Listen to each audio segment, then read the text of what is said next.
দ্বিতীয় শ্রেণীর বিষয় হচ্ছে স্বাস্থ্য ও শারীর শিক্ষা। নাম রোল এগুলো লিখে নেবে, প্রশ্নগুলো দেখো। একের দাগে হচ্ছে সঠিক উত্তরে টিক চিহ্ন দাও। ফুলে ফুলে সারাদিন প্রজাপতি খেলা করে। জাতীয় প্রতীকে 4টি সিংহের ছবি থাকে। দাঁত মাজার জন্য কলগেট ব্যবহার করা উচিত। প্রতিদিন সকালে ও রাতে নলকূপের জল দিয়ে চোখ পরিষ্কার করতে হবে। 2 দাগে হচ্ছে শূন্যস্থানে বক্সের শব্দ বসাও। বন্দে মাতারাম এবং জুতো নেল দুর্গন্ধ। ক অবশ্যই সর্বদা জুতো ব্যবহার করতে হবে। নোংরা জামা কাপড়ে দুর্গন্ধ হয়। বন্দে মাতারাম গীতটি স্বাধীনতা সংগ্রামে জনগণের অনুপ্রেরণায় উৎস ছিল।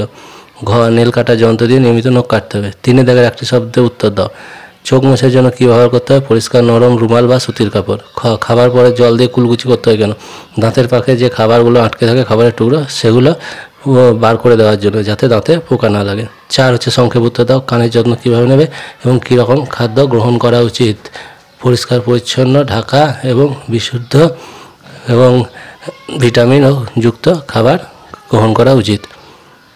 1 দাগ হচ্ছে শারীরিক মানসিক বিকাশ। তোমার প্রিয় খেলার নাম লেখো, যে কোনো একটা লিখলে হবে, ক্রিকেট, ফুটবল, যা লিখবে।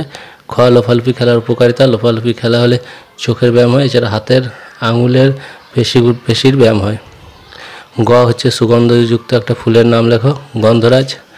ঘ হচ্ছে তোমরা বিদ্যালয়ে যাওয়ার পথে পরিবেশে কী কী দেখেছো তা লেখো, এটা তোমরা নিজেরাই লিখবে। তারপর 2 দাগে ছবিটা টেনে দাগ দিয়ে পূর্ণ করতে হয়েছে এবং তারপর ঘরের ছবিটাকে নিজের মতো করে রং করে নেবে।